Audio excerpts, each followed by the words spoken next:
What would happen now if, now that we are adults and we are recovering from these emotional disorders, the emotional effects of having been raised with unhealthy thinking and perspectives, and we were to just try to imitate our own parents, our own unhealthy parents, in the ways that we now parent our own inner children? What would happen? We would just continue creating the same trouble for ourselves now that they did then. In fact, this is what all unhealthy people grow up to do. First of all, they don't realize that it is their responsibility to parent themselves, not their husband, not their wife, not their older sister, not their older brother, not mommy and daddy. It's their responsibility. Just think about that for a second, about how unhealthy people are walking around perceiving other people as being responsible for their fundamental needs and that sort of thing. So they're shirking a responsibility and inappropriately perceiving the responsibility as belonging to somebody else. How many husbands do you see insecurely browbeating their wives for not giving them enough attention, not making them feel secure enough? You see, that's an example of that, ain't it? Because if we're talking about a husband, obviously we're talking about an adult human being. Who is responsible for parenting his child's insecurities, his own inner child's insecurities? It's not his wife's responsibility.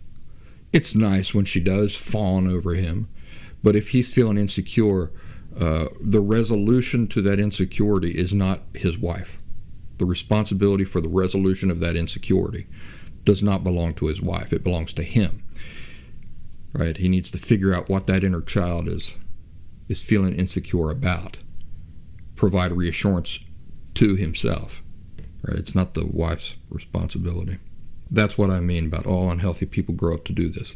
First of all, they don't recognize that the responsibility belongs to them and them only.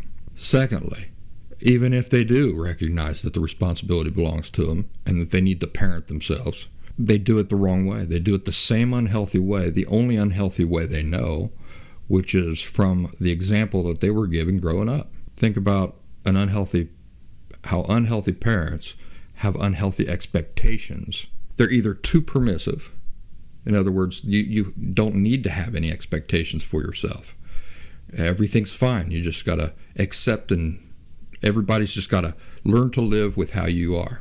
And then, of course, the flip side of that would be having too many expectations, being too stringent, too strict, not forgiving enough, not compassionate enough. All right, so if you were raised like that with those sorts of parents, and then you go to parent yourself now as an adult, let's say that your parents were too stringent, too strict, did not allow enough for enough imperfection, the human condition, did not allow for enough of that. And then you go to parent yourself, what will you do? Where will your expectations be? They will be too stringent, too demanding, not compassionate enough. And on the other side of the coin, what if your parents were too permissive? They weren't invested in your life, did not care, were not involved, were not interested, allowed for everything. You were allowed to do everything. There were no rules.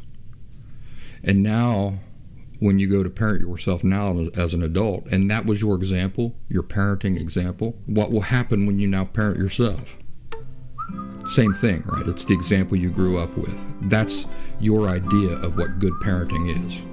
And so then you will be too permissive. You will not have enough expectations, enough reasonable expectations for yourself.